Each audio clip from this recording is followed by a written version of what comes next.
están, amigas y amigos? Tengan ustedes muy buenas noches. Día a día, en hora 23, nos vamos a ocupar de destacar la que ha sido la imagen del día o las imágenes del día. Un nuevo sector que se sumará a otros que acompañarán el contenido de nuestro programa. Y hoy, si ustedes se preguntan cuál ha sido la imagen o cuáles han sido las imágenes del día, no hay lugar para la duda. La imagen del día o las imágenes del día han tenido que ver con dos personajes, Gonzalo Sánchez de Losada y Carlos Sánchez Berzaín. La característica de este sector y el detalle de esas imágenes.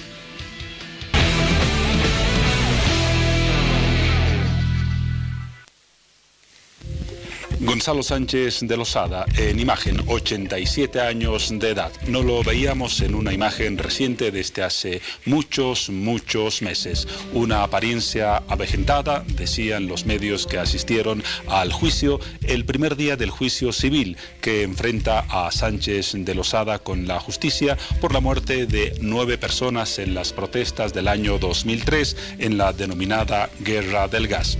Esta fue la imagen de Sánchez de Losada cuando ingresaba al tribunal de Lauderdale, en Florida, al norte de la ciudad de Miami, dando inicio a un juicio que en la jornada de hoy solo tuvo una etapa, la conformación de los jurados. Ninguna de las partes, ni los acusadores, ni los acusados, formularon declaraciones por recomendación del juez encargado del proceso. Gonzalo Sánchez de Losada, en una de las imágenes importantes del día. Y otro personaje que también asistió al juicio fue, desde luego, Carlos Sánchez Berzaín. Allí lo ven al centro de la fotografía, la segunda imagen destacada del día. 58 años de edad, fue ministro de Defensa en la última gestión de Gonzalo Sánchez de Losada y es otro de los acusados en el proceso que hemos mencionado. Un proceso que podría demorar varios meses con una sentencia que implicaría un pago o una indemnización a las 9 víctimas de las jornadas de octubre. Desde luego fueron más, pero 9 iniciaron este proceso, aunque luego tendría la parte acusada la posibilidad de apelar la sentencia del juez que inauguró hoy el proceso. Dos imágenes, dos hechos, dos circunstancias que marcaron la noticia en esta jornada.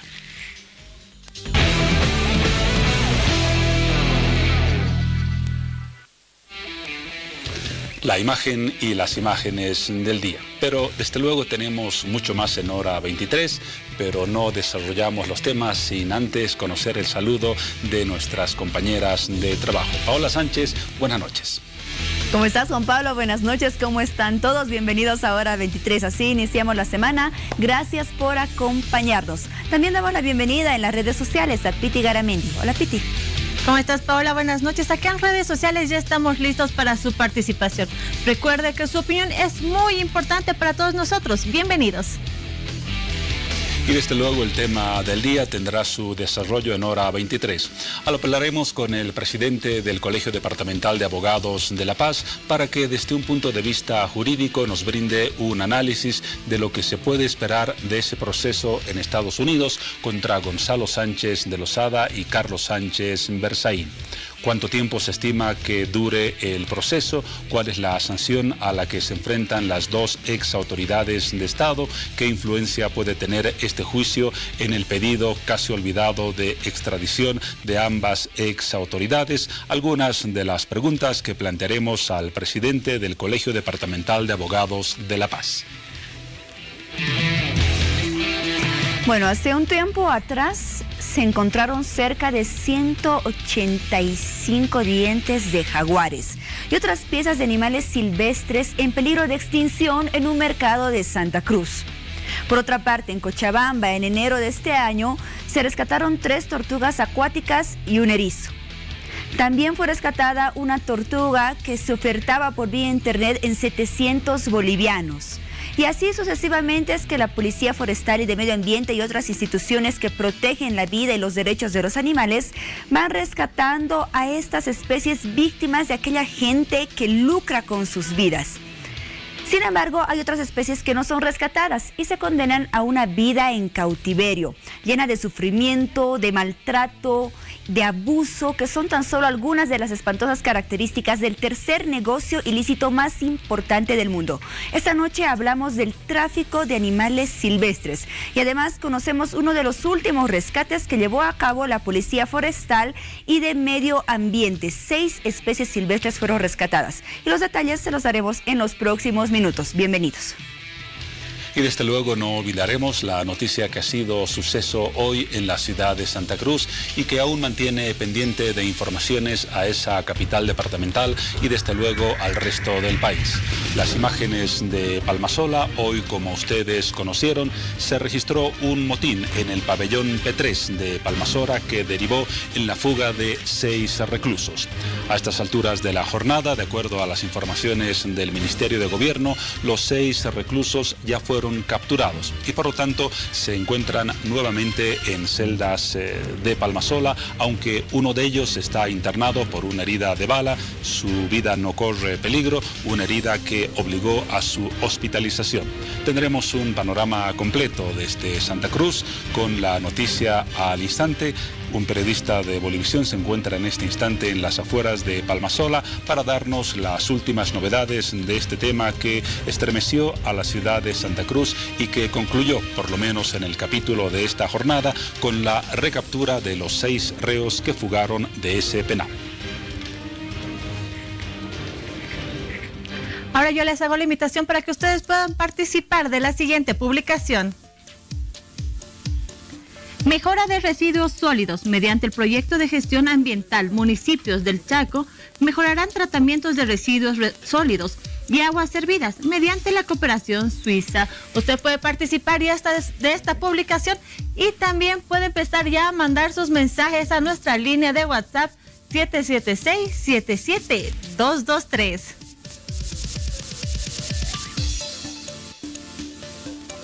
Comenzamos el primer sector desarrollando los temas que anunciamos en Hora 23 y desde luego otros que tienen que ver con la actualidad del país. Y queremos comenzar con uno que tiene relación con el manejo de la gestión medioambiental, un tema del cual se habla lamentablemente poco en el país y sobre el cual existen iniciativas importantes que no siempre son conocidas o difundidas. Una de esas iniciativas, también destacada, corresponde a la cooperación suiza. Y de este tema vamos a hablar hoy con el embajador de Suiza en Bolivia, el señor Roger Denzer. Señor Denzer, bienvenido a Bolivisión y Hora 23. Muchísimas gracias. Y también nos acompaña y le damos la bienvenida a Martín de Castillo, subdirector de Elvitas Swiss Intercooperation. Muchas gracias, buenas noches. ¿Está bien pronunciado el nombre? Sí. Sí. Muy bien. ¿Por qué un nombre en inglés para una cooperación de carácter suizo? Porque tiene una presencia internacional. Entonces estamos presentes en más o menos 30 países y es más fácil hacernos conocer con el nombre en inglés. Seguro que sí, como ocurre con el resto de agencias de cooperación internacional. Así es. Comencemos, señor embajador, hablando de un tema sobre el cual se ha trabajado bastante a nivel diplomático en su legación en los últimos tiempos, el tema de los municipios del Chaco que tienen la tarea de mejorar su gestión ambiental. ¿En qué consiste este proyecto y cuáles son las características de la cooperación suiza? Bueno, hay que ver que uno de los ámbitos que es importante para nosotros y no solo para nosotros, pero viene de las necesidades del país, es el ámbito cambio climático y medio ambiente. En la parte del medio ambiente tenemos el proyecto que tiene que ver con los rellenos sanitarios y también con las aguas residuales. Hace años hicimos una entrevista, una encuesta para ver dónde hay posibilidades con municipios medianos, que hay una voluntad política de trabajar en estos temas y donde hay un buen ámbito también para seguir adelante. Si ese es el marco general del proyecto, señor de Castillo, ¿cuáles son las áreas donde interviene y cuáles son los resultados que se esperan? Bueno, el proyecto busca esencialmente alcanzar sostenibilidad de los servicios. Entonces no solo estamos dedicados a buscar rehabilitar una infraestructura, sino que el servicio funcione y que sea un mejor servicio para los ciudadanos que habitan estas ciudades intermedias que el señor embajador mencionó. Entonces el proyecto dedica sus esfuerzos a 3 grandes ámbitos. Un primero que se refiere a la mejora de la calidad del servicio, ¿no? A cuánto mejor y en el corto plazo puede ser el servicio para los ciudadanos. Un segundo ámbito de trabajo es alcanzar sostenibilidad y corresponsabilidad social. Eso quiere decir que no solo las autoridades den el servicio de la mejor manera posible, sino todos los ciudadanos hagamos nuestra parte para que la gestión ambiental sea positiva, ¿no? Sea adecuada. Y lo tercero es fortalecer las capacidades institucionales de los proveedores de servicios. Usted se imaginará, en las ciudades capital todavía tenemos algunos problemas para la provisión de estos servicios. Mientras más pequeño es el municipio, más dificultades, más limitaciones existen. Entonces la cooperación suiza busca también que los que proveen el servicio sean fuertes, ¿no? Y sean estables en su institucionalidad. ¿Por qué, señor embajador, la cooperación suiza ha elegido la zona del Gran Chaco para desarrollar este proyecto? Bueno, como dije antes, hicimos hace años una encuesta para ver dónde hay potencial, dónde hay el interés y dónde hay los problemas son los mayores. En ese sentido hemos seleccionado una parte en diferentes, básicamente en 3 o 4 departamentos. Obviamente no podemos actuar en todos los departamentos tomando en cuenta, pero donde también hay una voluntad política y obviamente también un interés por parte de la población. Y también una contraparte, hay que decir, que me fascina también, hay que decir, una inversión sobre los últimos 4 años en total de 13, 14 millones de bolivianos, y 35% de eso eran contrapartes por parte de los municipios.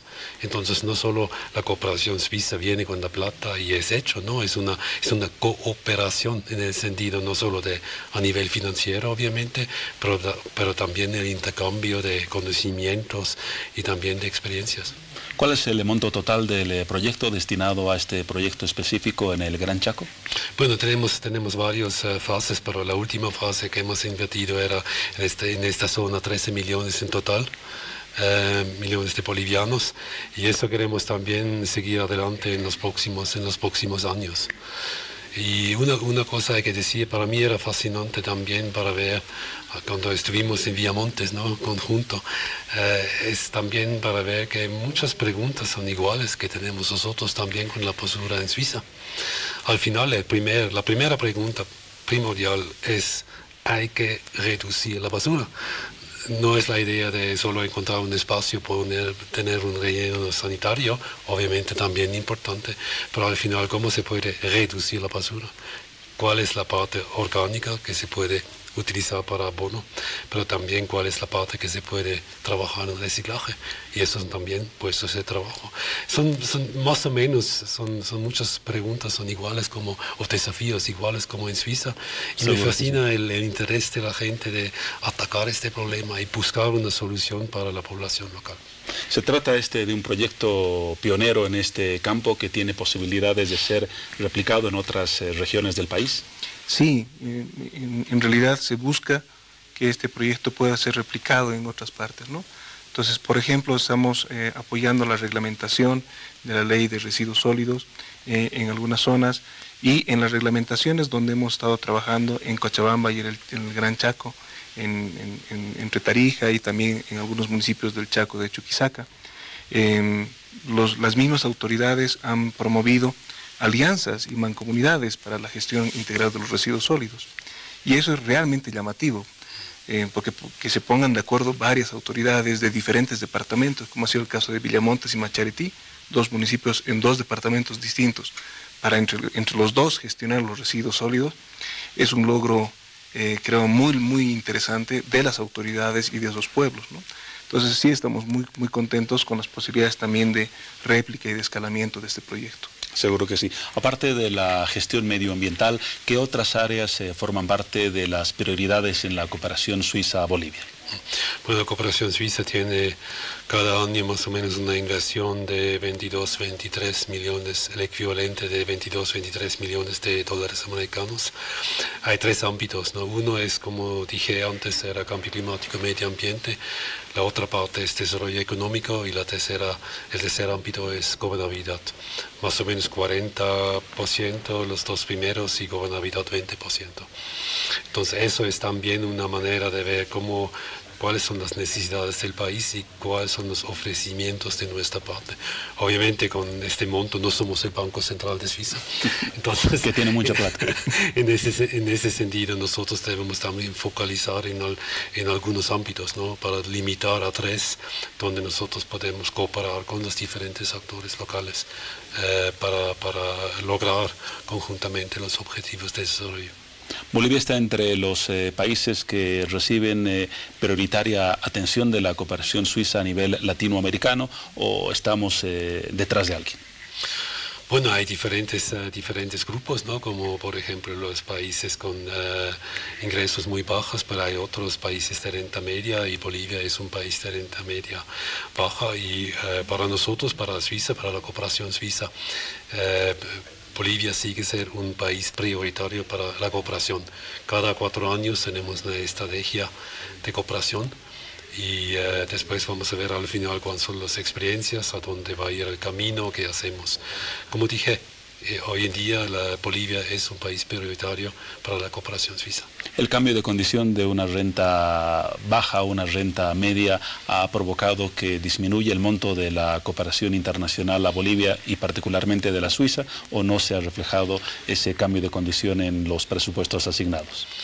No, hay que decir también que Bolivia yo pienso al final de los años 80 un país de renta media, ¿no? Entonces, obviamente, con un desarrollo fuerte en estos años, ¿no? Es más, quizás en el año 2026, quizás es un país de renta media alta, porque hay diferentes límites donde se puede categorizar este grupos. Este grupo no es un invento por parte de Suiza, es por parte del Comité de Desarrollo del OECD a nivel internacional, donde los donantes van a categorizar y al final también decidir cuánta plata o cuánto financiamiento va a ir en cada grupo. En relación a la inversión o el financiamiento, no tiene que ver tanto en relación con países que tienen pocos ingresos o tienen más ingresos. Es más, al final también cuánto financiamiento se da.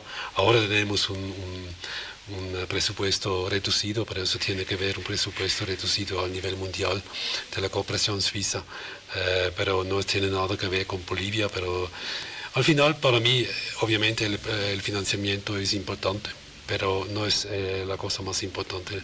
Al final, yo pienso, es la creatividad, es la voluntad, la política, la voluntad de cooperar, y se puede lograr mucho más de vez en cuando hay un poquito menos plata y no solo focalizar demasiado en el financiamiento. El embajador mencionaba las 3 áreas de la cooperación suiza en Bolivia. Aparte del proyecto apuntado a la gestión medioambiental que hemos mencionado, ¿qué otros proyectos merecen destacarse en la perspectiva de lo que se está haciendo en esta gestión en el país? Bueno, yo destacaría todos los proyectos, porque cada uno de ellos trata de vincularse a las políticas públicas nacionales, a la planificación estratégica del país y a las necesidades locales, ¿no?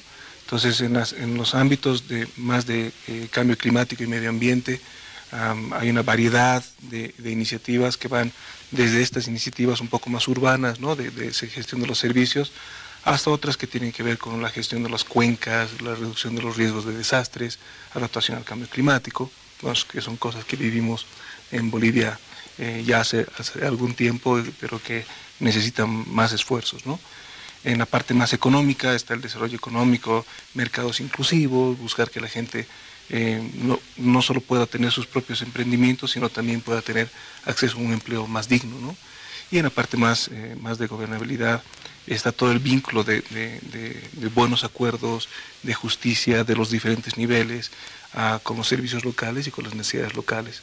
Entonces, como usted puede ver, realmente los proyectos se vinculan y tienen una relación bastante fuerte, pero todos los proyectos que estamos ejecutando para la cooperación suiza son proyectos del país, son proyectos que se ejecutan siempre de la mano de algún actor o algún sector del Estado boliviano, y creo que por eso también no son muy difíciles de replicar y de escalar, ¿no? En la parte de gobernabilidad trabajan en el concepto de institucionalidad. Se dice que en Bolivia hay poca fortaleza en sus instituciones y una cultura baja en cuanto a institucionalidad. ¿Se está trabajando en ese sentido? Mucho, y hace muchos años. La cooperación suiza en Bolivia ha trabajado mucho en lograr institucionalidad, especialmente local. Entonces, bueno, Suiza, el señor embajador lo puede explicar mucho mejor. Es un país altamente descentralizado y bueno, todos los aprendizajes de la descentralización y de cómo se pueden mejorar estas articulaciones entre los diferentes niveles y cómo se puede también alcanzar mejores niveles de sostenibilidad y de institucionalidad, bueno, han sido transmitidos a lo largo de estos años, ¿no?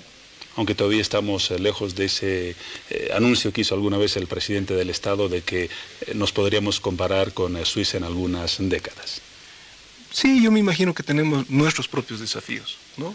Y como bolivianos también me parece que es muy interesante y es muy incluso cautivante entrar en el trabajo de institucionalidad, de generar estos caminos para la sostenibilidad.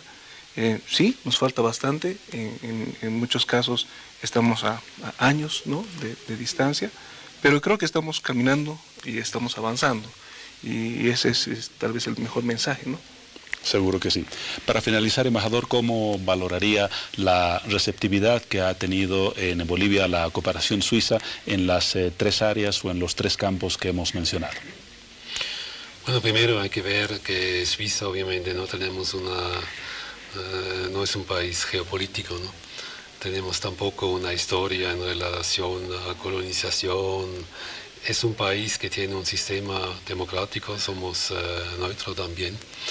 Y también tenemos una seriedad en el sentido de trabajar, cooperar con cuáles son los valores de la cooperación. Y eso es algo que es muy bien apreciado por parte de diferentes socios, obviamente del gobierno central, pero también por diferentes niveles, municipios, socios, ONGs.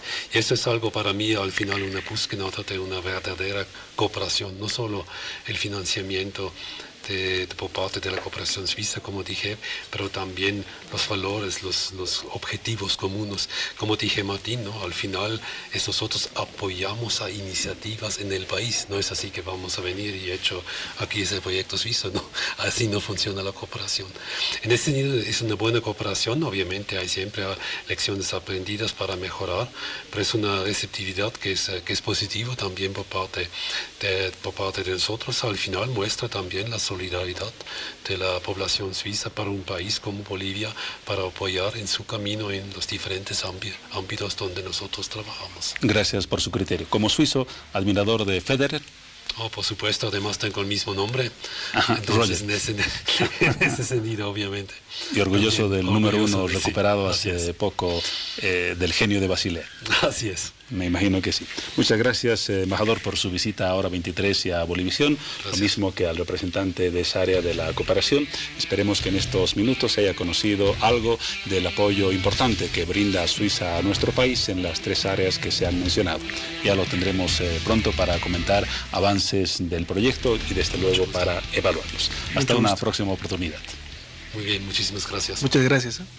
Nos vamos a continuación a un corte y luego seguimos con los temas que anunciamos al inicio de nuestro programa.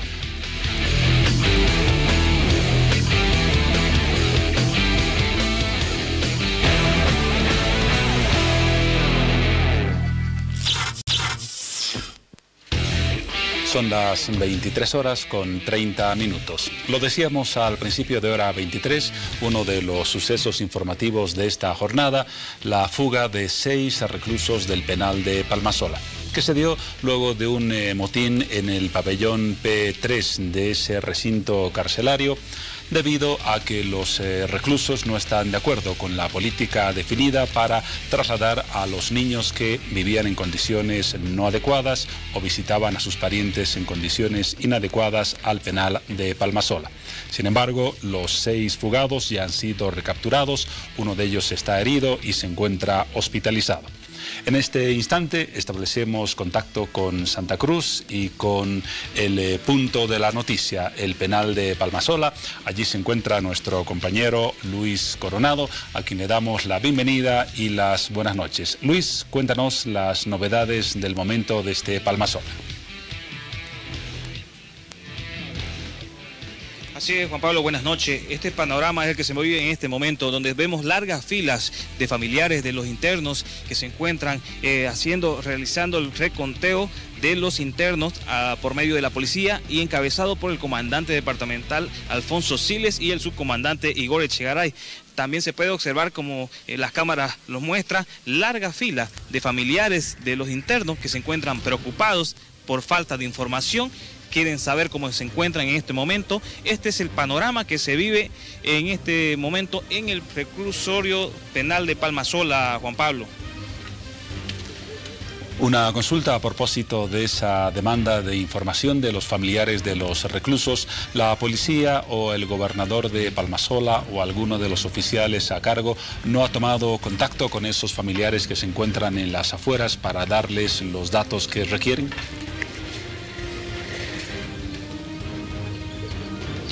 Hasta el momento solamente se manejan datos preliminares, Juan Pablo. La policía no ha dado ninguna información oficial debido a que en este momento se encuentra realizando un recuento de los internos. Están viendo que en cada PC para descartar cualquier tipo de mala información.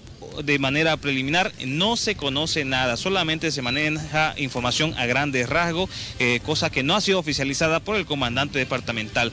Pero cabe recalcar que sí, las personas que intentaron darse la fuga del penal de Palmasola ya fueron recapturados y en estos momentos se encuentran en las oficinas de la gobernación. La última pregunta, Luis, ¿se espera todavía para más adelante algún reporte de las autoridades o se han cerrado los datos en relación al hecho de esta jornada? Al momento se encuentra, como le decía al principio, el comandante departamental se encuentra en el interior del penal de Palmasola. Personalmente se encuentra realizando el recuento de los internos.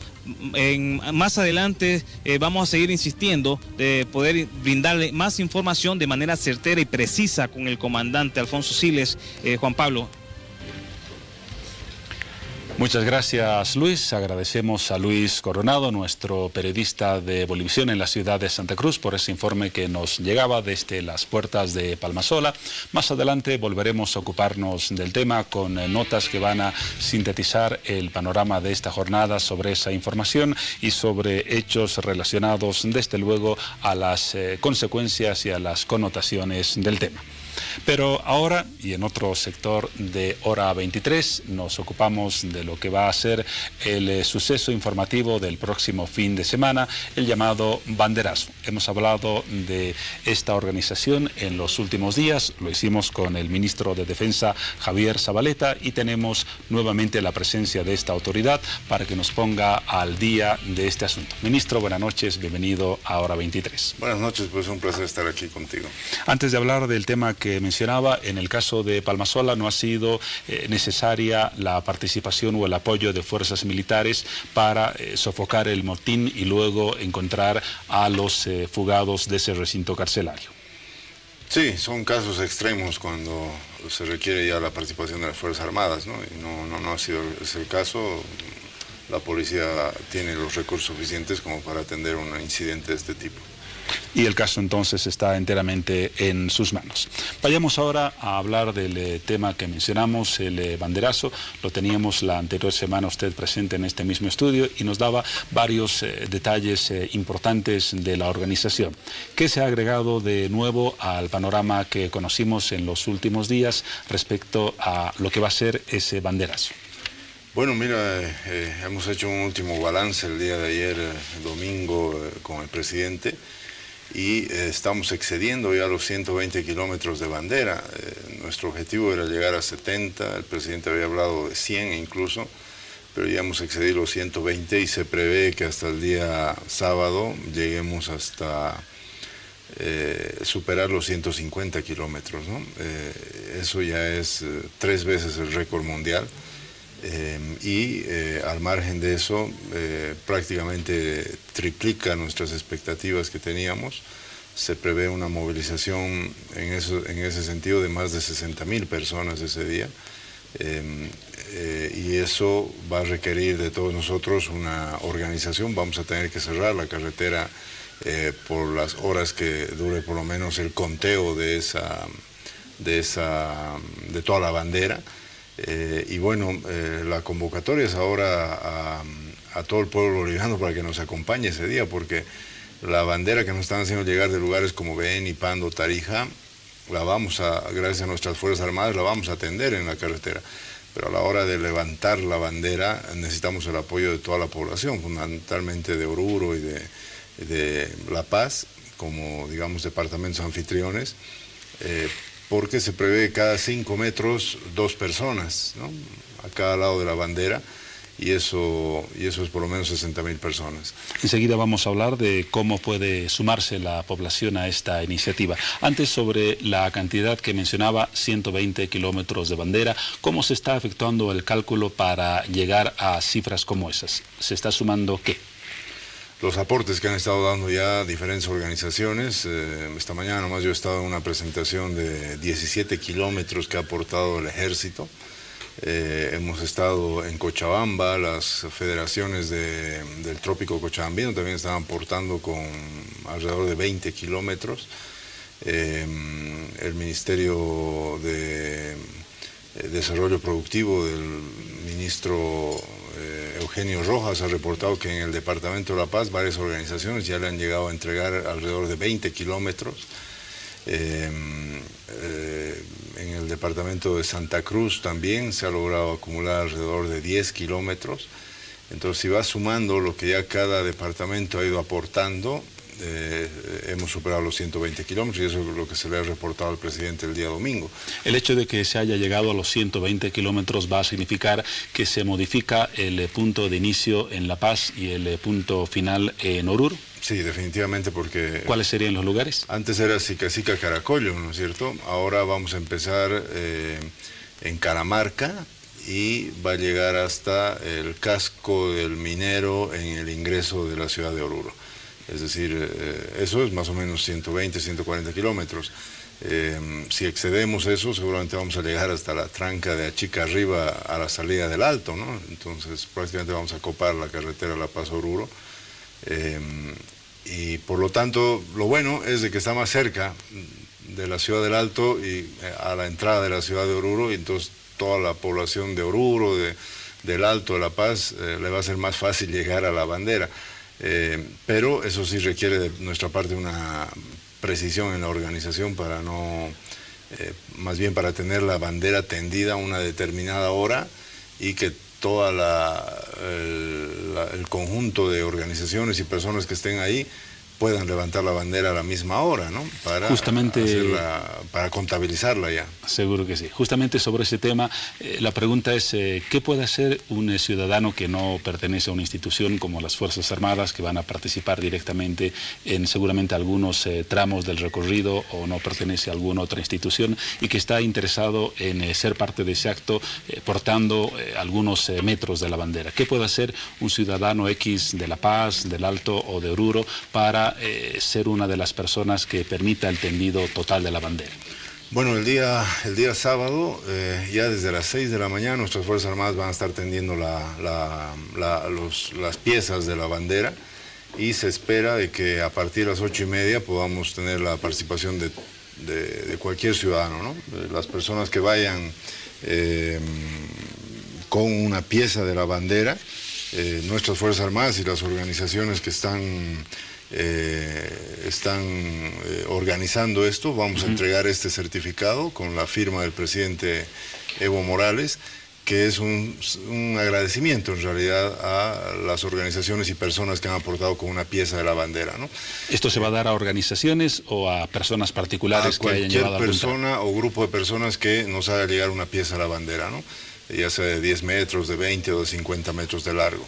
Que el texto dice, permítame, la patria agradecida con, allí se pondrá el nombre de la institución o la persona por su destacada, loable y patriótica contribución en la confección de la gran bandera de reivindicación marítima, dando a conocer al mundo nuestro emblema representativo del sentimiento y civismo del pueblo boliviano de retornar a las costas del Océano Pacífico. La fecha, 10 de marzo del 2018. Y la firma del presidente Evo Morales, ¿no?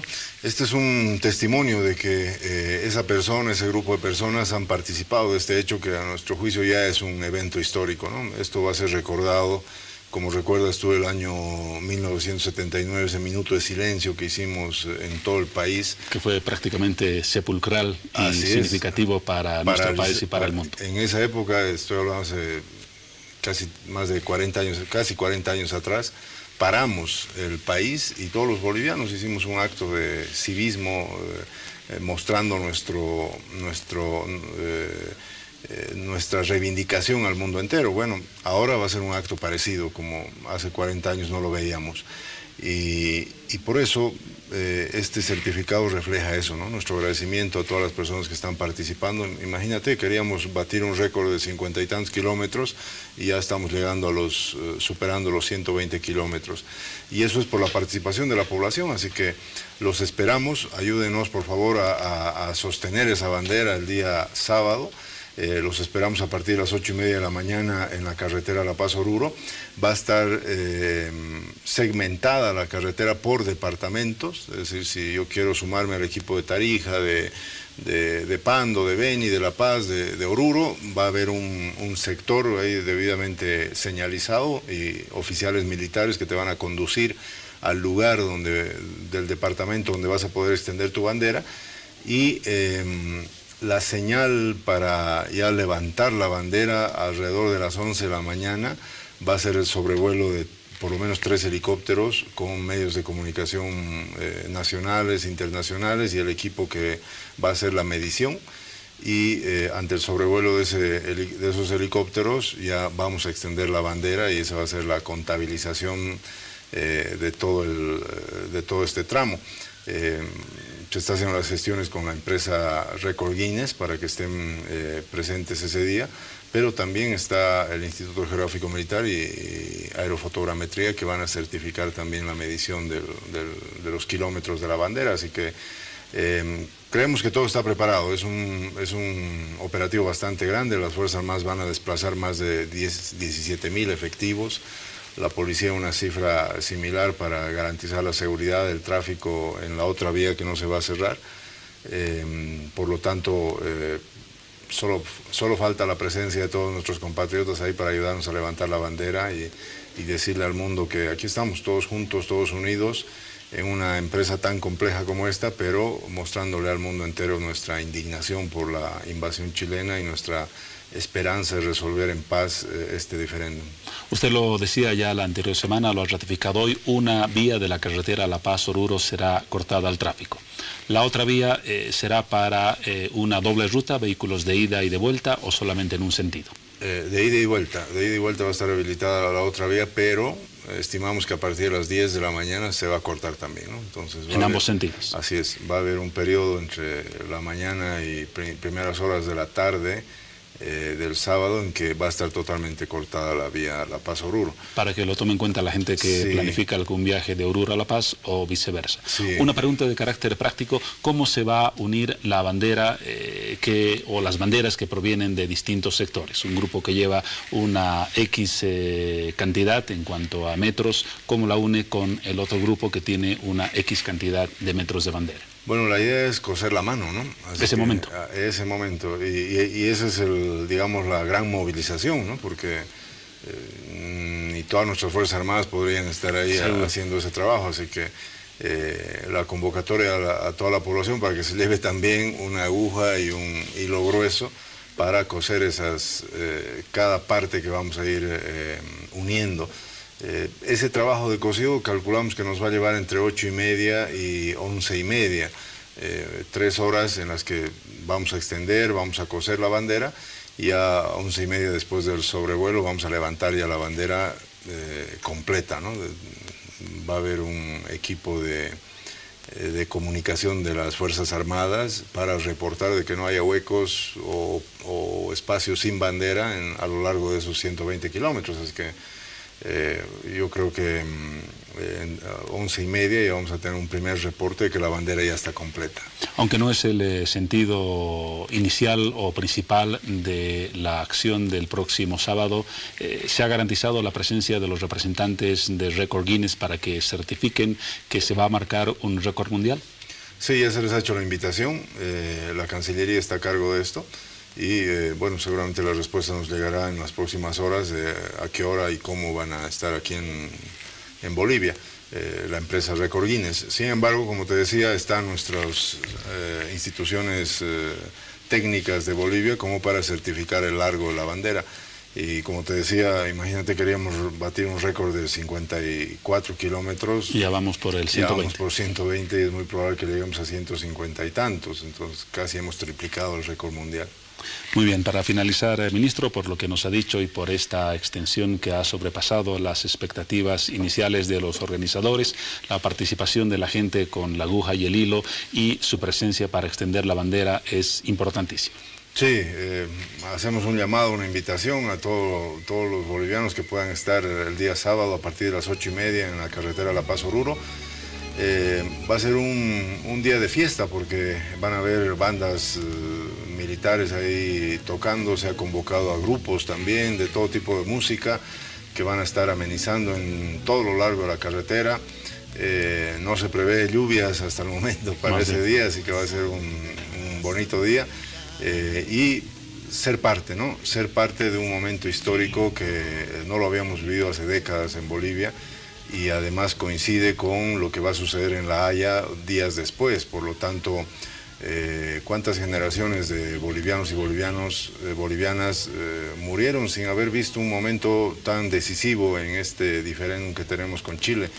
Así que estar ahí yo creo que va a marcar a esta generación de hombres y mujeres con su aporte a un hecho de tanta unidad de los bolivianos, que va a quedar registrado no solamente en el libro de Récord Guinness, sino también va a quedar registrado en la historia misma, porque días después de este banderazo vamos a conocer los alegatos de ambos países en La Haya, y meses después de este mismo año vamos a conocer el fallo de La Haya. Por lo tanto, los que quieran hacer historia, ser parte de lo que se va a escribir en los próximos años en los libros de historia, están convocados para las 8:30 del día sábado 10. Para una imagen que llenará la retina de millones de personas en el país y que será replicada en el mundo a través de lo que será el trabajo de los medios de comunicación. Javier Zabaleta, ministro de Defensa, muchas gracias una vez más por su presencia en Hora 23. No, gracias a ti, porque siempre es un gusto estar acá. Y a propósito del tema marítimo, nos vamos a una pausa, pero antes ese sector que está recapitulando día a día desde el 1 de marzo, hechos significativos de esa contienda que acabó con la usurpación de nuestra costa marítima. La Guerra del Pacífico, el conflicto que marcó la historia de Bolivia, donde el mar nos fue arrebatado, perdura en el tiempo. Evocaciones marítimas bolivianas. Bolivia se encuentra ante la guerra. El momento en que se desencadenaron los acontecimientos militares de la Guerra del Pacífico, la situación económica y social no era favorable para el país. Durante el año anterior al estallido, Bolivia había padecido de una devastadora sequía.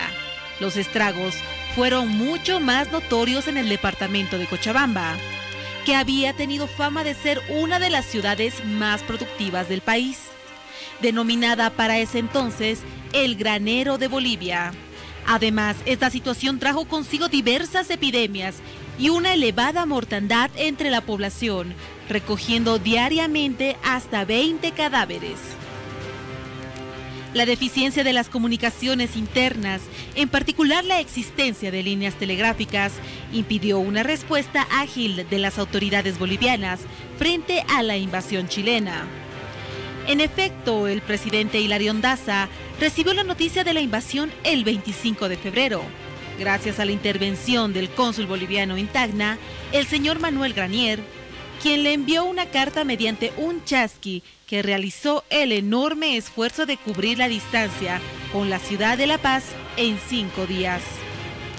Tras enterarse de la noticia, autoridades bolivianas informaron a la nación de la agresión territorial y, conscientes de la inminencia de un conflicto armado, apelaron al Tratado de Alianza Perú-Bolivia de 1873. La Guerra del Pacífico, el conflicto que marcó la historia de Bolivia, donde el mar nos fue arrebatado, perdura en el tiempo.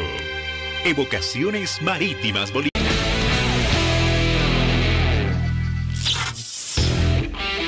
Un nuevo sector de información en hora 23, un nuevo sector en el que inauguramos un sector que nos va a acompañar diariamente cuando los acontecimientos históricos así lo determinen. Se trata de Ahora en la Historia, un sector en el que vamos a recapitular o recordar hechos trascendentes de la historia no solamente boliviana, sino universal. Comenzamos este 5 de marzo con esta característica.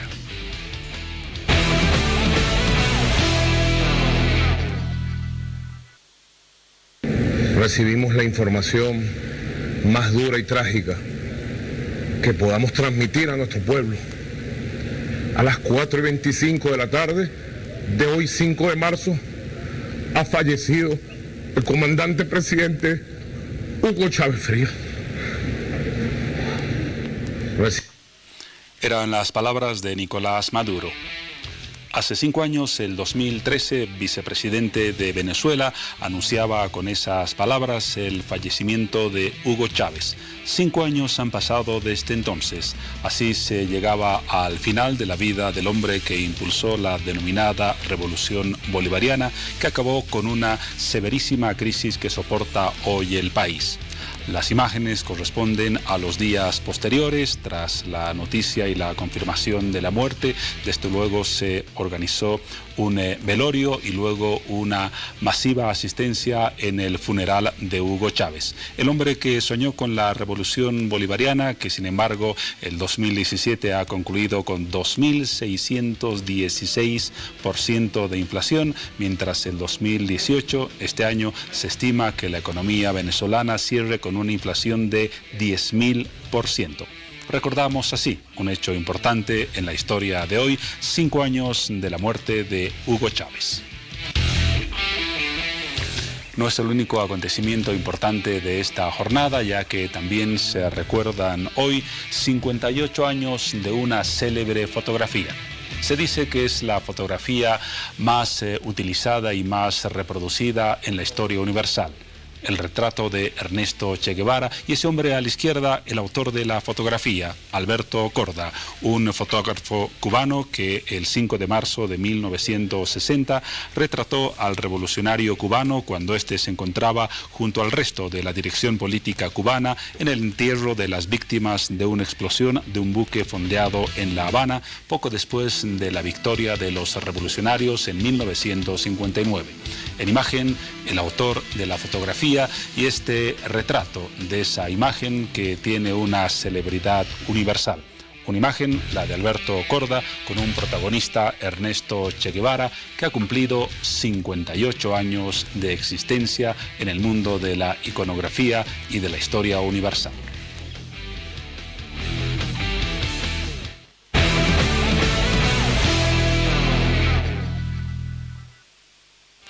Recordamos así fechas importantes de la historia en esta jornada, 5 de marzo. No olvidamos que mañana se va a celebrar un nuevo aniversario de la Fundación de El Alto y ya nos ocuparemos desde luego del tema en los espacios informativos de Bolivisión. Vamos ahora, cuando ya nos acercamos al finalizar esta jornada, a lo que ha sido uno de los hechos noticiosos importantes del día. Ese motín en Palmasola y la fuga de 6 reclusos que finalmente y luego de varias horas de búsqueda fueron recapturados. Pero ¿cuál fue el ambiente que se vivió en las proximidades de Palmasola tras este hecho? Desde luego de temor. Los vecinos reaccionaron de esta forma al conocerse esa noticia.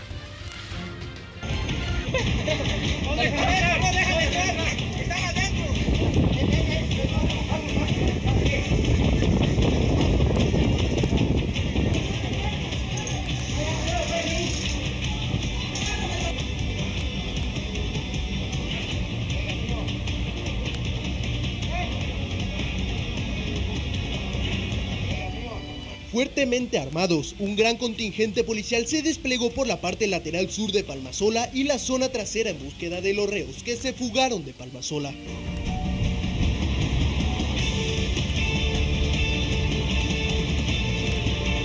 Mientras al interior del penal aún continuaban los conflictos, la policía seguía movilizada por la zona del Plan 4000, donde los vecinos asustados colaboraban con información sobre el paradero de los fugados. Aquí atrás de la cárcel se encuentran estas personas, ahí sobre los matorrales están. Yo pediría al ministro de Romero que ordene que sobrevuele el helicóptero más abajo para así, están ahí adentro, en el monte, y yo lo que pediría es que el helicóptero de la policía sobrevuele más bajo. Cerca al penal se logró sacar de un domicilio a 2 de los prófugos en presencia de varios vecinos. Vi que metieron a 2 allá adentro de la cárcel. ¿Es de los que se habían escapado? Creo que sí. ¿Cómo eran ellos? No sé. Era un tenis medio viejo, se escaparon por atrás porque siempre estaban subiendo por el techo.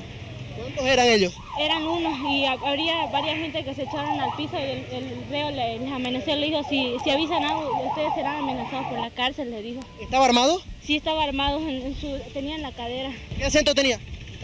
No sé qué acento sería, pero decía a toda la gente, le voy a amenazar con su arma. Asustados por lo sucedido y por la presencia de reos del penal por el lugar, los vecinos aún están atemorizados y pidieron a la policía no cesar con las operaciones. Estamos con miedo, tenemos hijos aquí en la casa. Y ¿Qué les ha dicho la policía? Que no saben cuánta es la gente que se ha escapado. Eso nos han dicho. No nos han dicho nada, digo que ayudemos nomás si vemos algo. Por el barrio Magisterio Sur también se movilizó un gran contingente en busca de otros internos aún prófugos. Fuertemente armados esperan encontrarlos sin que los mismos opongan resistencia en su captura.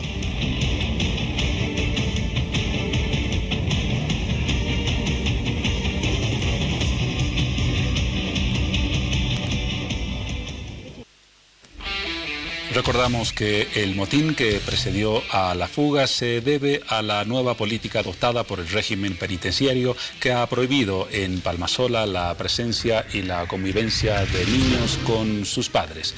Esta decisión molestó a un grupo de reclusos, protagonizaron un motín y en esas circunstancias 6 de ellos fugaron de la cárcel de Palmasola. Pero ya han sido recapturados, como lo indicamos, aunque uno de ellos no volvió a su celda. Fue herido en la búsqueda policial y actualmente se encuentra internado en un centro médico. Andrés Roca Orozco, de 20 años, es el recluso que resultó herido en el enfrentamiento entre internos y policías, en lo cual recibió un disparo por arma de fuego a la altura del abdomen. Tiene orificio de entrada a nivel de mi abdomen anterior izquierdo, con orificio de salida en región posterior. Se evidencia en el acto quirúrgico lesión de estómago, lesiones perforantes de estómago y de intestino delgado y grueso. En número de 6 ha habido sangrado, el pronóstico es reservado porque se pueden presentar muchas complicaciones y eso es lo que hay que esperar. El proyectil entró y salió de la humanidad del recluso, causando 7 orificios en órganos vitales, por lo cual los médicos tuvieron que practicarle una operación quirúrgica. Aquí va a permanecer como mínimo unos 10 días. Antes va a ser difícil que pueda hacer porque las complicaciones solamente se van a poder observar a partir del 5º o 6º día, con la posibilidad de que se pueda entrar a reoperar. Solamente es en abdomen, pero no es una sola, son 7 perforaciones, 8 perforaciones. El reo fue herido cuando intentaba quitarle el arma de fuego a los primeros policías que resistían el motín de los reos, y ahora el herido se encuentra con pronóstico reservado. Son las 0:03, ya nos encontramos en martes 6 de marzo y en este instante tomamos el pulso al panorama que se presenta en el ingreso al penal de Palmasola. Allí, como al principio de hora 23, se encuentra nuestro periodista Luis Coronado, a quien volvemos a saludar y comenzamos a escuchar su reporte. ¿Qué novedades han surgido en los últimos minutos a propósito del panorama en ese centro penitenciario?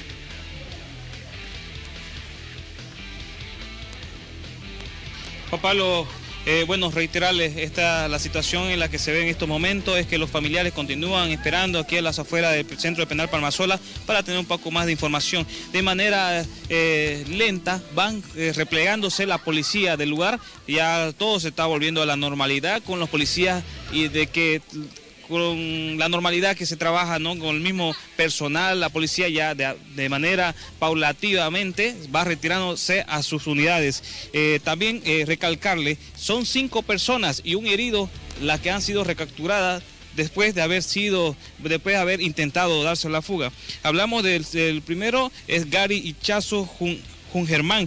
Él fue aprehendido por robo agravado. La siguiente persona, Cristian Brian Escobar Herrera, por el delito de asesinato, se encuentra recluido en el Centro de Penal Palmasola. Ramiro Dago Cuellar, también por el delito de robo agravado, además de Braulio Burgos Vaca, por el delito de robo agravado, se encuentra interno en la cárcel de Palmasola, además de Jorge Luis Vaca Flores, también por el delito de robo. La persona herida, Andrés Roca Orozco, él está con un disparo en el abdomen, quien está internado en el Hospital Francés.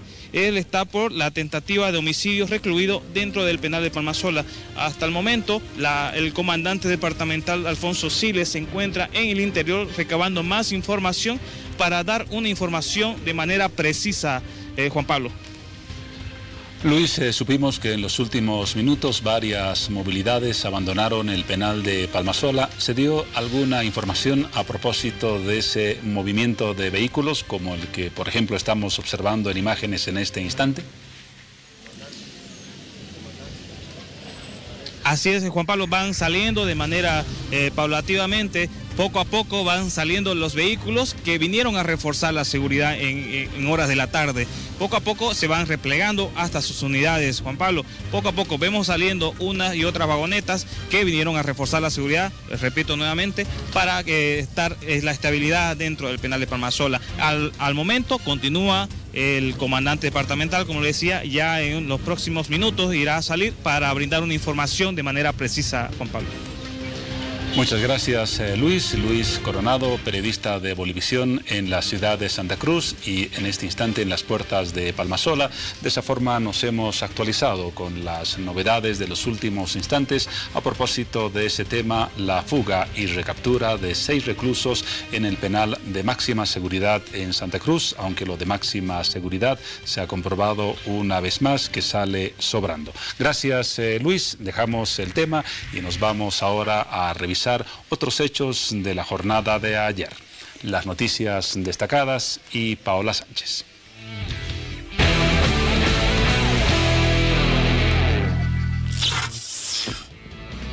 Alrededor de 5 horas duró la selección de 10 jurados ciudadanos en el inicio del juicio civil contra el expresidente Gonzalo Sánchez de Lozada y el exministro de Defensa Carlos Sánchez Berzaín en la Corte Federal del Estado de Florida. Según un reporte, un hispano, 3 americanos y 6 afroamericanos conforman el tribunal que tendrá a su cargo determinar una eventual responsabilidad de los acusados por las muertes en las jornadas de octubre del 2003. Por otra parte, los 6 reos que fugaron del penal de Palmasola la mañana de este lunes en medio de un motín fueron capturados en horas de la tarde. La policía anunció que retomó el control del penal después de la protesta activada por la orden de no permitir la permanencia de niños en el centro penitenciario. Por su parte, el comandante departamental de la Policía de Santa Cruz, Alfonso Siles, reportó que un balín hirió al preso Andrés Roca Orozco, quien fue llevado hasta un centro médico. Y para finalizar, según una declaración firmada este lunes en Caracas, los países que pertenecen al ALBA tomarán medidas diplomáticas y políticas contra el veto de Perú a la asistencia del presidente venezolano Nicolás Maduro a la Cumbre de las Américas. Ante esto, el gobierno del Perú afirmó que la presencia del mandatario venezolano no será bienvenida. Sin embargo, Maduro insistió que asistirá al encuentro.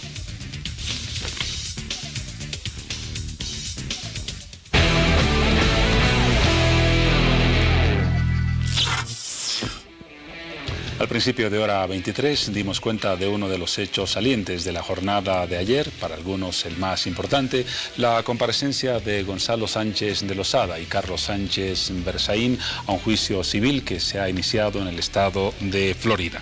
Hagamos ahora una cronología del tema y del caso antes de una entrevista que nos va a dar luces sobre las características y lo que se puede esperar de este proceso judicial.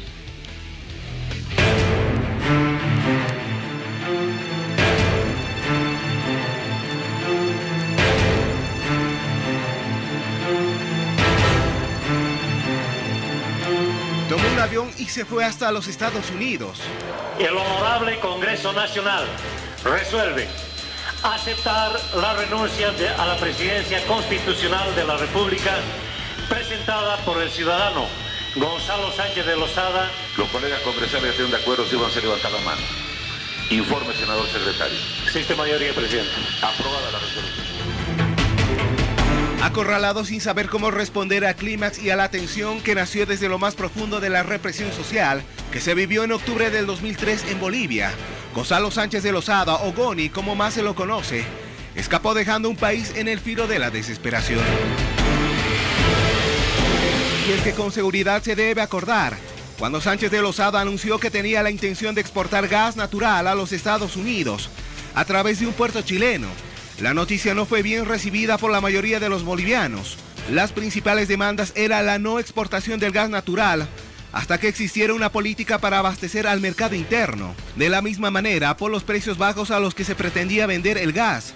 La segunda demanda era una asamblea constituyente, es decir, crear un nuevo pacto social hacia un nuevo estado de consenso. El gobierno no aceptó y el problema estalló en un conflicto social. La medida tomada, el bloqueo, el objetivo no dejar ingresar a ningún camión que suministre combustible a la ciudad de La Paz. Sí, se veía venir un conflicto civil y armado. La ciudad del Alto, juntamente con algunas localidades del departamento de La Paz y del país, comenzaron con las luchas. Luego, la sede de gobierno también se unió al pedido. De repente, los disparos se empezaron a escuchar, la orden estaba dada. Los abusos y las agresiones comenzaban. Se podían ver los primeros heridos y muertos, al mismo tiempo de escuchar los gritos desesperados de justicia. Que me hagan justicia, ¿cómo voy a sobrevivir con mi hijo? Quiero la renuncia del presidente. El epicentro, Plaza Murillo, porque ahí se encontraba Gonzalo Sánchez de Lozada siendo resguardado y donde se congregaron un tumulto de personas pidiendo, ahora no solo que nos exporte el gas natural, aquí ya se exigía la renuncia del entonces presidente. El conflicto dejó un saldo de aproximadamente 60 muertos y varios heridos. La renuncia y el escape del expresidente Gonzalo Sánchez de Lozada fue inminente. Lo siguió Sánchez Berzaín, exministro de Defensa, quien también fue acusado. Luego de algunos años y tras la renuncia de Gonzalo Sánchez de Lozada, la pesadilla al parecer ya había terminado. Sin embargo, las heridas seguían abiertas de ese fatídico 2003. Familiares, aún con el recuerdo, comenzaron a gestionar para que se pueda realizar un juicio al expresidente, que reside hoy en día en los Estados Unidos. Luego de mucha espera, se aceptó el juicio civil en contra de Goni y su exministro de Defensa Sánchez Berzaín. Este lunes 5 de marzo comenzó el proceso que se le sigue en Miami, en una corte federal de Florida, por las muertes de más de 50 civiles durante una ola de protestas entre septiembre y octubre del 2003.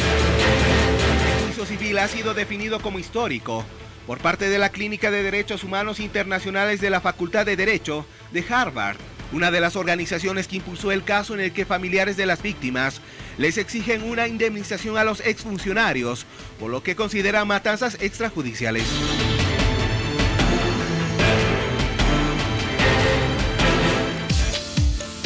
¿Cuál es su opinión respecto al tema? Lo invito a participar de la siguiente publicación. Juicio a Goni. Juez federal de Estados Unidos dispuso el inicio del juicio civil contra el expresidente Gonzalo Sánchez de Lozada y exministro de Defensa, después de rechazar el último recurso interpuesto por los acusados.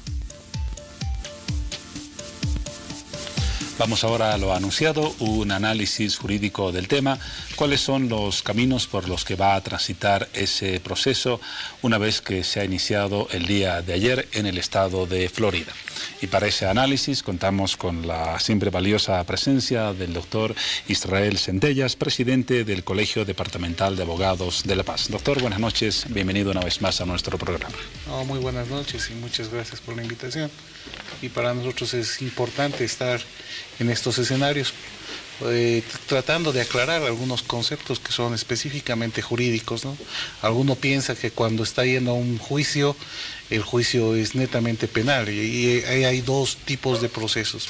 Proceso penal, que tiene que ver con buscar una sanción ante un delito como tal, y un juicio civil que busca el resarcimiento por el daño que se ha ocasionado a consecuencia de algún acto, ¿no? Cuando hablamos de juicio civil nos referimos en el ejemplo del caso de Gonzalo Sánchez de Lozada y Sánchez Berzaín, que el fin último del proceso es obtener un resarcimiento económico. ese es el fin último y eso es lo que se puede conseguir.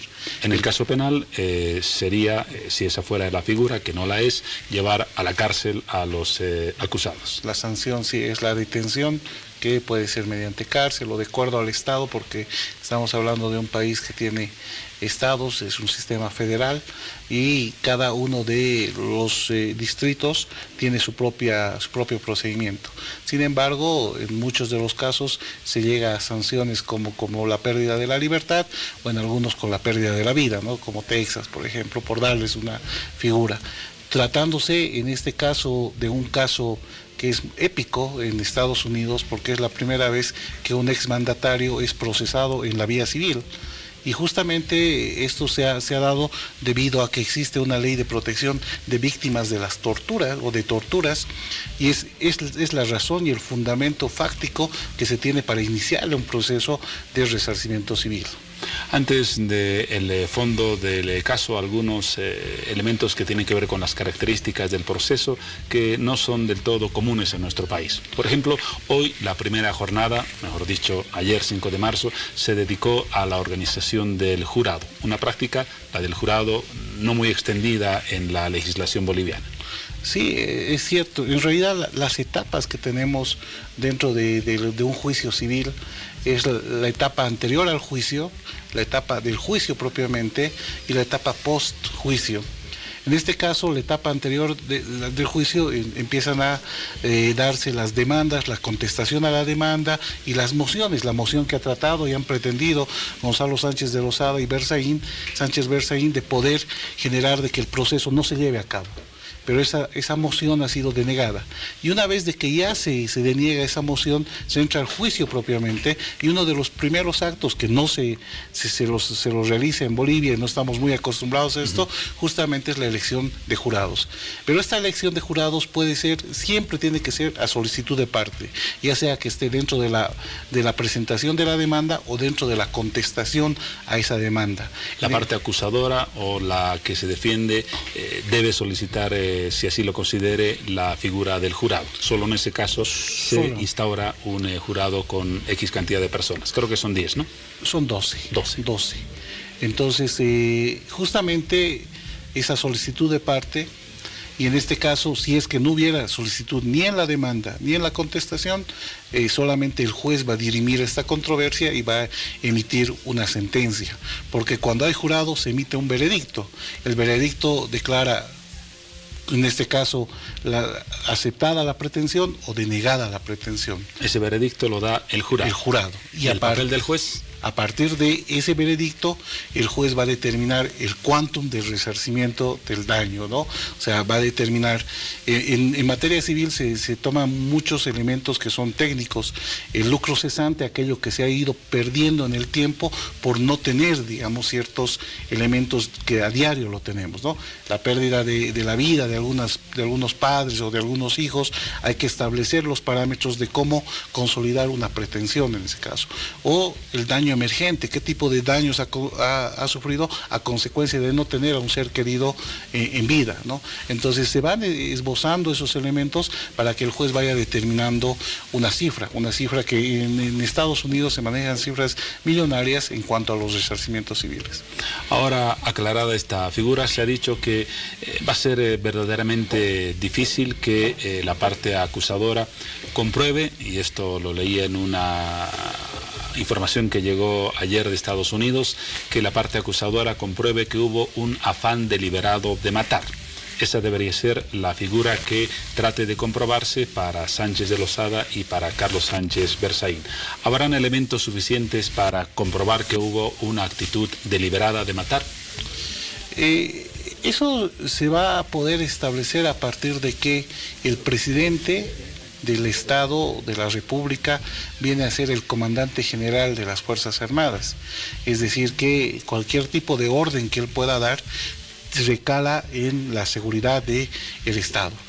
Y hay elementos que se han podido desglosar y algunas declaraciones que ya se las han hecho a partir de Gonzalo Sánchez de Lozada, ¿no? En el sentido de que ellos indirectamente o directamente no hubieran participado y que los militares lo hubieran hecho en uso de un derecho constitucional que la misma Constitución establecía, ¿no? Entonces no se puede demostrar esa ilicitud o esa alevosía o ese daño doloso que se haya podido hacer a momento de tener estos muertos. Pero eso es solamente uno de sus argumentos. Sin embargo, el Centro de Estudios Constitucionales de Estados Unidos, la Clínica de Derechos Humanos de la Universidad de Harvard, establecen de que van a poder comprobar aquello a partir de la presencia de 20 testigos. Entre ellos podrían estar muchos de los dirigentes del momento, muchas de las personas que han participado directa e indirectamente dentro de los hechos, como el ex defensor del pueblo, Waldo Albarracín, y otras personalidades que podrían ser parte de la atestiguación de los hechos, que puedan dar como fundamento que la demanda sea declarada aprobada, ¿no? Seguro tendrá que llegarse a algo muy comprobado. Hablemos ahora de los plazos del proceso. Este juicio no puede durar, como ocurre en nuestra gran justicia boliviana, entre comillas, meses o años. Hay un plazo determinado para su conclusión. Sí, se establece más o menos que hasta fines de marzo, por la cantidad de testigos que existen, podríamos tener una sentencia, ¿no? Una sentencia ya realizada por el juez. Sin embargo, lo que les decíamos en el principio, hay el proceso postjuicio, y dentro de esa etapa postjuicio están las impugnaciones, ¿no? El proceso de impugnaciones que pueden recalar a la Corte de Distrito y a la Corte Federal, ¿no? Entonces, a la Corte de Distrito y a la Corte Suprema en Estados Unidos. Y en ese sentido, esos trámites sí van a dilatarse unos años, ¿no? ¿Cualquiera de las partes puede recurrir a esas dos instancias? Digamos, Sánchez Berzaín y Gonzalo Sánchez de Lozada, en caso de que el fallo fuera en su contra, o los familiares que están impulsando el proceso en caso de no conseguir una sentencia contra las dos figuras políticas. Sí. Sin embargo, hay algunos filtros que tiene el procedimiento de Estados Unidos. Si el juez verifica que todos los medios probatorios, como ser los interrogatorios que se hacen o las pruebas que se presentan dentro del juicio, no son suficientes para poder determinar probada la pretensión, el juez directamente la rechaza sin necesidad de que los jueces ciudadanos dicten un veredicto. Pero si el juez considera de que existen elementos para poder determinar algún tipo de probabilidad de probada la pretensión, determina que los jueces ciudadanos, en este caso, den un veredicto. Y a partir de ese veredicto, él va a poder tomar una decisión, que es la resolución final, que es la sentencia como tal. O sea, ya hay un primer filtro.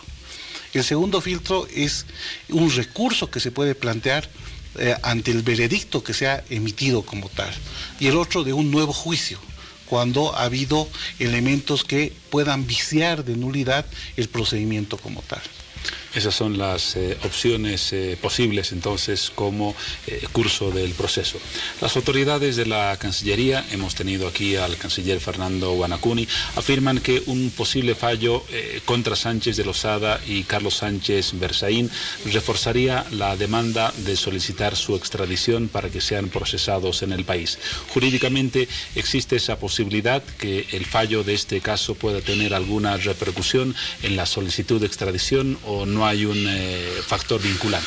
No hay un factor vinculante, y obviamente cuando tratamos de generar esa expectativa en el colectivo social, estamos jugando con la ilusión de la gente, porque directamente esto se aboca a determinar una responsabilidad y no una culpabilidad. Es más, la pretensión de que se lo extradite a Gonzalo Sánchez de Lozada ya está denegada ya hace 8 años, y prácticamente no podemos retroceder ante las normas que tiene la Corte Suprema de justicia de Estados Unidos. Sin embargo, esto lo han estudiado muy bien, o sea, para poder presentar esto lo han estudiado muy bien. Las instituciones que están presentando y que están financiando también el proceso. ¿Por qué? Porque han visto que en la vía penal no iba a tener ningún tipo de resultado positivo y han tratado de ir a la vía civil, que sí puede tener un efecto positivo al buscar el resarcimiento del daño civil y el pago compensatorio económico a las víctimas, en este caso a las 9 víctimas que han presentado, ¿no? Al parecer, la asesoría legal de estas 9 víctimas es más eficiente que lo que ha hecho en materia diplomática y de requerimiento de extradición nuestra propia Cancillería. Sí, porque eso es lo que nos falta a nosotros. En Bolivia no tenemos clínicas legales, o sea, las clínicas legales son instituciones donde uno puede empezar a desglosar un expediente para poder generar ya una hipótesis del caso. Es como un caso clínico, ¿no? Te dan un diagnóstico y te dan un pronóstico y a partir de eso empiezan a hacer las acciones a seguir. En este caso es una clínica muy seria que establece específicamente conculcaciones y vulneraciones a los derechos humanos, basados en la Declaración de Derechos Humanos y en normas que establecen en tratados y convenios internacionales. Por último, doctor, algo más que no hayamos mencionado y que pueda esperarse como posible resultado de este proceso. Bueno, una vez de que ya termina el juicio es la parte de la ejecución, donde ya se puede embargar los bienes de Gonzalo Sánchez de Lozada, que si bien no solamente estamos hablando de los bienes que pueda tener en Bolivia, sino también de los bienes en Estados Unidos o de aquellos bienes que estén en manos de terceros, porque muchas veces cuando tenemos este tipo de problemas, nosotros empezamos a otorgarle a terceras personas para que sean los custodios de nuestros bienes. Sin embargo, en caso de que no pueda pagar la cifra que determine la Corte. En caso de que no pueda pagar. Y si en el caso no cumple con el pago o la determinación que el juez le da, puede tener una privación de libertad hasta que cumpla con la sentencia. En ese caso sí podría llegar a prisión. Prisión. Interesante ese aspecto, no se lo había mencionado hasta ahora en el proceso. En síntesis, un panorama que a usted como abogado y presidente del Colegio Departamental de Abogados de La Paz le hace sentir una sana envidia de la justicia norteamericana. Sí, y nos puede servir como antecedente para cambiar nuestra justicia. O sea, siempre una crisis te lleva a un cambio y el cambio tiene que ser siempre positivo. Y nosotros estamos sumergidos en una crisis y creo que es momento de cambiar. Tenemos nuevas autoridades, espero que el cambio sea realmente bueno y acorde a lo que necesitamos para salir de ese subcampeonato que tenemos en corrupción, en la justicia, en la administración de justicia, y el día de mañana veamos con mejores ojos a nuestra administración de justicia y a todos los abogados en general. Muy bien. Doctor Israel Centellas, presidente del Colegio Departamental de Abogados de La Paz, gracias por las orientaciones. Hemos conocido algunos de los caminos por los que circulará el proceso y ese último dato de un posible encarcelamiento en caso de que no se cumpla con la sentencia civil es desde luego revelador. Hasta una próxima oportunidad. Muchas gracias. Buenas noches. Momento de un corte en hora 23, luego Paola Sánchez y el último sector de nuestro programa.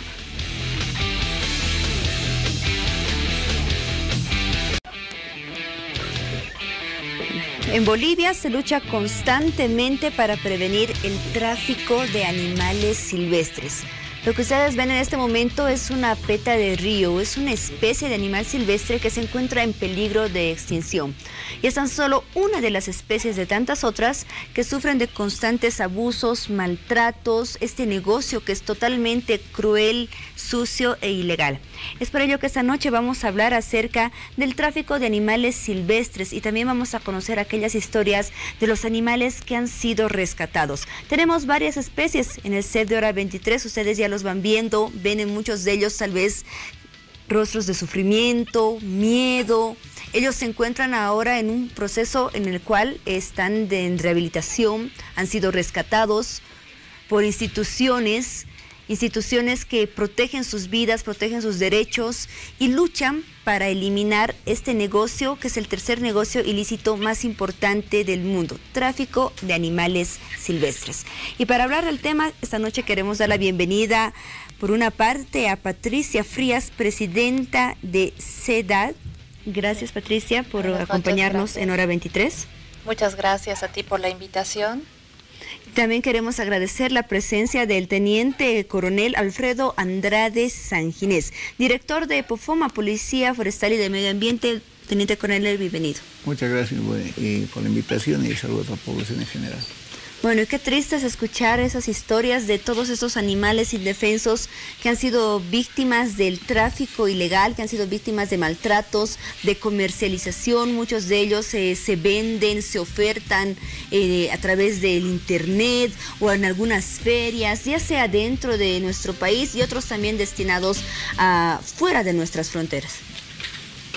Bueno, efectivamente, en estos últimos días se han realizado algunos operativos, pero estos animalitos son operativos desde 3 semanas atrás. Ayer, en horas de la mañana, aproximadamente mediodía, se realizó un operativo con personas de inteligencia de POFOMA, en el cual hemos interceptado, hemos podido percibir que 2 personas estuvieron ofreciendo diferentes petas por diferentes acuarios de la ciudad, de la feria de la ciudad del Alto, ¿no? Cuando en un momento de esos, de un después de venta, saca un saco de polietileno, inmediatamente lo interceptamos. Esta persona, al saber que nos identificamos como POFOMA, las 2 personas reaccionan, lanzan contra la pared el saco y todos los tortugas se desparraman. Una tercera persona sale de medio a la gente. Y esas tortugas que se desparraman del saco de este individuo son las que tenemos acá en el set. Sí, efectivamente. Las tenemos acá en esta caja de madera, podemos enfocarlas. Han sido rescatadas entonces recientemente en la feria 16 de julio, nos decía. Sí, ahí hay un operativo. Bueno, a ver, las vamos a enfocar, vamos a verlas. Acá las tenemos en la caja de madera justamente. ¿Cuántas tortugas han sido rescatadas? Son 39 petas de río. 39 petas de río, una especie en peligro de extinción, lo decíamos. Sí, como le contaba, y posteriormente una tercera persona salió con un palo y lesionó a uno de los policías en la cabeza. Lo lamentable es que las personas, en vez de ayudar a recoger los animalitos, comenzaron a guardar en los bolsillos. Las personas del lugar, entonces tuvimos que comenzar a quitar a las personas, incluso algunas a cacharlas porque se encontraban con 3 o 4 petas de las petas de las tortugas en sus bolsillos. Y lamentable. No pudo haber ningún aprendido. En horas de la tarde, el animalito que encontramos acá, que es este monito, una señorita, gracias a la socialización que se hace en diferentes unidades educativas sobre la tenencia ilegal de animales silvestres, toma contacto con mi persona, tiene la voluntad de entregar y no quiere tener problemas con la policía, con la justicia, entonces se hace la recepción de entrega voluntaria de la misma, con un arrepentimiento eficaz. Entonces actualmente el animalito ya se encuentra en nuestro poder. Muy bien, vemos muchas especies esta noche, tenemos cuatista acá en la sede Hora 23, loros, tenemos una perrita que recientemente ha sido rescatada, ya la van a ver, con 6 crías, tenemos quirquinchos también. ¿Cuántos animales definitivamente, Patricia, que son víctimas de lo que es el tráfico ilegal? Lastimosamente vivimos en una sociedad en la cual existe una inconsciencia total en cuanto al tema del cuidado del medio ambiente y de lo que es el tráfico de fauna silvestre, ¿no? Lastimosamente las personas, por tener un estatus tal vez un poco, no sé, un nivel de jerarquía mayor, piensan y está mal en su pensamiento, ¿no? De que tener un animal silvestre los va a hacer únicos, los va a hacer especiales, y no es así. Lastimosamente están incurriendo en un delito y al mismo tiempo están entrando en lo que es el mascotismo. El mascotismo llegaría a ser la tenencia de fauna silvestre en cautiverio, lo cual le quita años de vida, se crea un desequilibrio por el hábitat y el ecosistema en el que el animal hace falta, y al mismo tiempo un maltrato animal único, porque sufren bastante estos animales en cautiverio, son sacados de su medio ambiente natural, son sacados, no saben qué comer, cómo se alimentan, la temperatura, el mismo ambiente, el trato de las personas hacia estos animales que los ven como animales de circo, como para su diversión, sin darse cuenta que uno de estos mismos puede ser dañino en la misma casa. Por ejemplo, en el caso de los monos, ¿qué pasa? Es un mono, es una mascota, va a empezar a romper cosas, destruir cosas, ensuciar, morder, van a bajar sus defensas, se va a enfermar, va a llegar a morir. Y la persona que hace ya no lo puede tener o es una molestia para esa, y la va y la abandona, no sabe dónde entregarla y se da cuenta que está infringiendo en una ley que debería de cuidar a los animales. Se ve cómo se violan muchos derechos de estos animales cuando se los domestica a los animales silvestres, cuando se los trafica, cuando se los comercializa, violaciones en el tipo de alimentación, violaciones en lo que es los cuidados a su salud, por ejemplo. Tenemos un quirquincho esta noche acá en Hora 23. A ver, en el caso de los quirquinchos, por ejemplo, Patricia, ¿qué tipo de cuidados, qué tipo de alimentación requieren estos animales y qué tipo de ambiente tienen que estar? Y generalmente, ¿cómo se los encuentra cuando son rescatados? Los quirquinchos se caracterizan por ser especies de animales omnívoros, terrestres, mamíferos, ¿no?, que se alimentan de insectos. Entonces, muchas veces estos animalitos son sacados de su ambiente natural, no para tenerlos como mascotas, sino para tenerlos como instrumentos. Se los usa para instrumentos de charango, se los usa para rituales, muchas veces porque dicen que falsamente que atrae la suerte y todo eso. Rituales donde se los quema vivos incluso. Sí, hay algunas especies de quirquincho en el oriente que son los tatus, que son un plato típico del lugar en donde se los quema vivos y se los consume. Y en la parte altiplánica lo que se hace con estos animales es sacar su caparazón, generalmente para construir charangos, ¿no? O matracas, que es lo más común que se ve, matracas, charangos. En las salacitas también se ha visto animales disecados para traer suerte. Se los usa de diferentes maneras que están mal porque crean un sufrimiento y un desequilibrio en la población de estos animales. Se encuentran en peligro de extinción. Qué triste, definitivamente. Coronel Andrade, generalmente, ¿cómo ustedes rescatan a estos animales silvestres? ¿Este rescate es posible gracias a denuncias de las personas o son operativos, sorpresa que ustedes llevan a cabo donde identifican a esos individuos que están lucrando con estos animales? Bueno, el trabajo, primeramente, hay darle la de persona que denuncia. Mejor, generalmente utilizamos nosotros de informantes y utilizamos el trabajo del personal de inteligencia. Por lo menos en el caso del quirquincho, el quirquincho generalmente se lo utiliza para en pocas palabras, para la mesa, una mesa de un quirquincho vivo, quemado vivo sobre los 4.000, 5.000 bolivianos. Entonces los comienzan a capturar y a venderlos vivos en las señoras que comúnmente se dice chifleras, lo venden en valor de 3.000, 2.500 bolivianos. Entonces, en ciertos casos hay animales que se les escapa de su poder, se les escapa de la casa, que los tienen calidad de mascota, o el animal nunca pierde lo que es, lo silvestre que es, así siempre ataca a un can, ataca a una persona, ataca a un menor y escapa. Por lo menos uno de los tejones que nos llamaron porque se encontraba con alrededor de 4 perros que estaban siendo atacados por 4 perros. Y él mismo se encontraba en un árbol. Inmediatamente nos hemos constituido, podemos desplazar los animalitos, rescatar el tejón. Claro, eso es una mordida, pero el animal no va a llegar, no es su hábitat, o sea, no va a llegar acá por arte de magia, o no va a migrar al lugar. Ha sido traído de pequeño, o sea, directamente es tráfico animal. En ese sentido, generalmente se hacen diferentes controles, pero los controles generalmente no es donde caen estos animales silvestres, ¿no? Como dije, el personal de inteligencia se dedica a ese trabajo exclusivamente. Muy bien.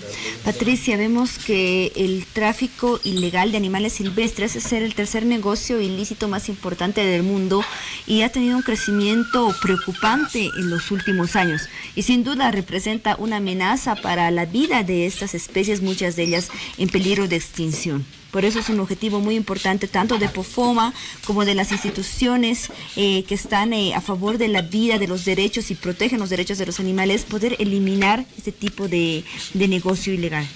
Claro que sí, ¿no? Lo que nosotros vemos, como te decía en un principio, que la sociedad o las mismas personas les hace falta una mayor información sobre o conocimiento sobre las leyes y sobre lo que es legal y sobre lo que es ilegal. Para las personas es muy fácil agarrar un animalito, venderlo y vivir a costa de él. No trabaja, no es nada más que explotar a un pobre animal, sacándolo de su hábitat natural para comercializarlo. No le importa dónde va a parar, no le importa si se va a morir, no le importa si va a ser una mascota, no le importa si este animalito va a tener algún tipo de tortura, si va a ser sacado a otro país, va a ser llevado a algún lado, no le va a importar nada. Lo único que le importa es ganar dinero a costa de la vida de un animal inocente que no tendría por qué haber salido de su hábitat natural. Qué triste. Coronel Andrade, tengo entendido, por ejemplo, que durante este año se rescató una tortuga acuática y, si no me equivoco, era un cuatí, que estaban siendo comercializados por vía internet, ambos ofertados en 700 bolivianos. Bueno, hay varios casos. Yo le comento que es las tortugas que tenemos en nuestro frente, las tortugas de tierra, de igual manera. Las que tenemos acá son tortugas terrestres. Están siendo ofertadas de igual manera por Face, ¿no? Nosotros hacemos un patrullaje cibernético en el cual comenzamos a detectar a estas personas y comenzamos a arrastrar a estas personas para poder tomar contacto con los mismos y de dónde derivan. Ahora también hay la venta que lo hace por WhatsApp, lamentablemente generalmente es la forma de comunicación más fácil y más segura para ellos. Como nosotros trabajamos con algunos informantes, entonces la manera de cómo podemos detectar.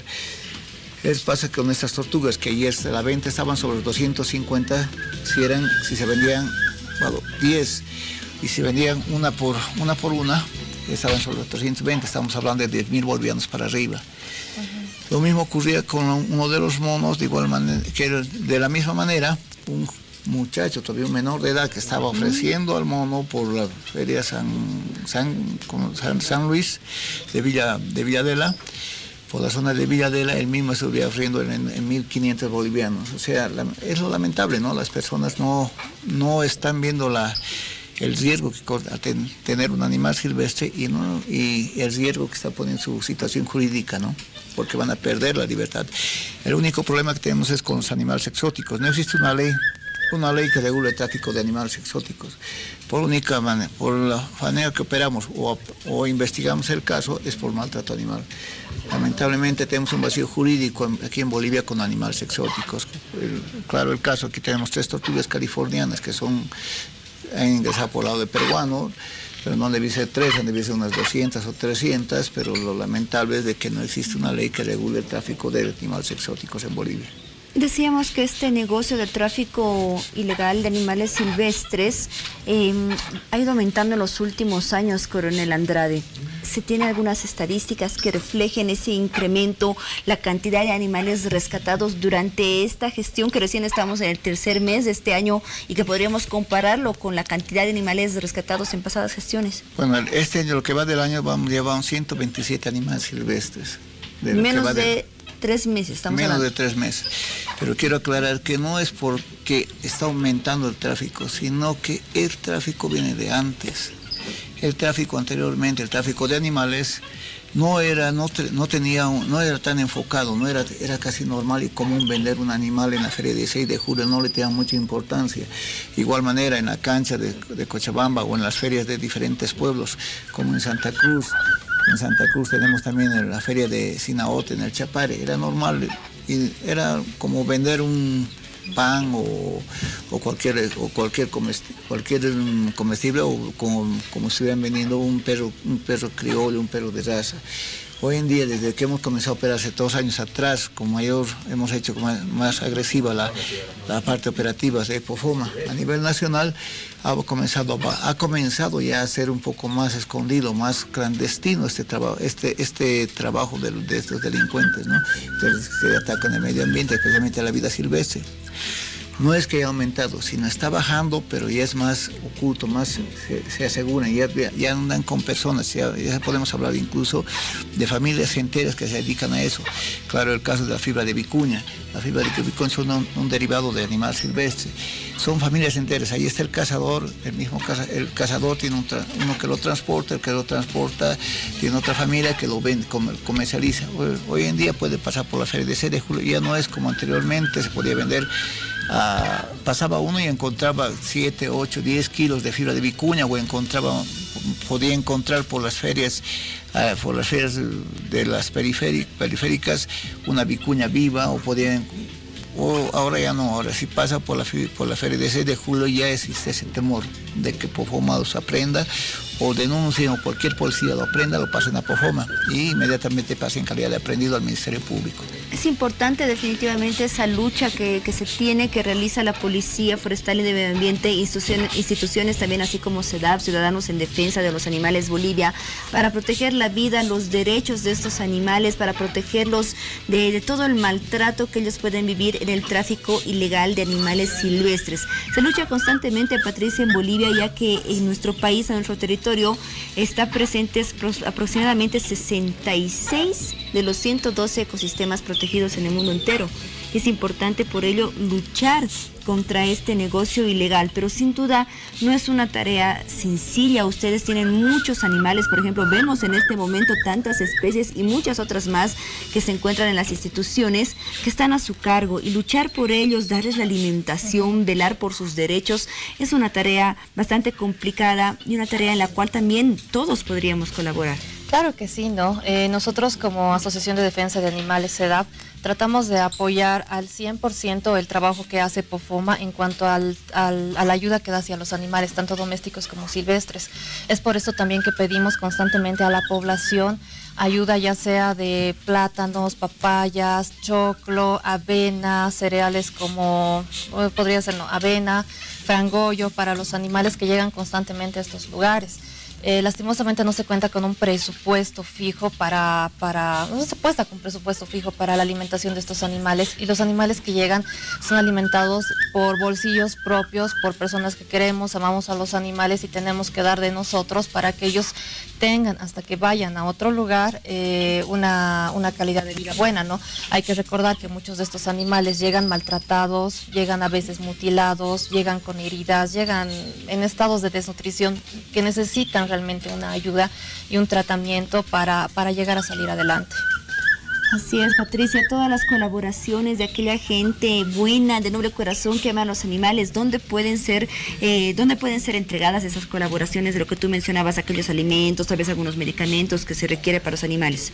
Directamente a las oficinas de Pofoma, que se encuentran ubicados en la calle Pando y Chuquisaca, en el segundo piso, y ahí mismo van a ver el trabajo y los animales que llegan a diario, porque no solo es fauna silvestre, también se hacen rescates de animales domésticos, denuncias de maltrato, crueldad hacia estos animalitos. Muy bien, tenemos también una perrita acá en el Cedora 23 que fue rescatada ayer, ¿verdad, coronel? Efectivamente, fue rescatada con 6 crías, y el coronel nos va a contar ahora la historia. Y bueno, también es importante dar a conocer que estas crías van a estar en adopción en los próximos días, seguramente porque son recién naciditos. Y bueno, es importante que tal vez aquellas familias que quieran tener estas crías en sus casas, pero familias responsables que amen los animales, que no solamente ahorita estén felices, contentos porque están chiquititos, porque son cachorritos, los quieran de por vida, porque son compañeros fieles de por vida que llegan a formar parte de la familia. Efectivamente, ayer de la tarde nos llamaron diferentes personas y la asociación Huellitas de igual manera, indicando que había una perrita que se encontraba y había así golpeada, ¿no? Inmediatamente nos hemos constituido al lugar y la perrita había tenido sus crías, fue trasladada a Pofoma. Lamentablemente a un principio estaba un poco agresiva y llegó a morder a uno de los policías sin querer, tal vez, sino con la intención de defender a sus crías. Ahí la vemos en pantalla. Ahora los mismos estarán una semana, 2 semanas en Pofoma, luego nosotros nos damos en adopción, nos vamos a dar en custodia. Las personas que quieran pasen por Pofoma, se les va a entregar con un acta para que puedan tenerlos. Muy bien.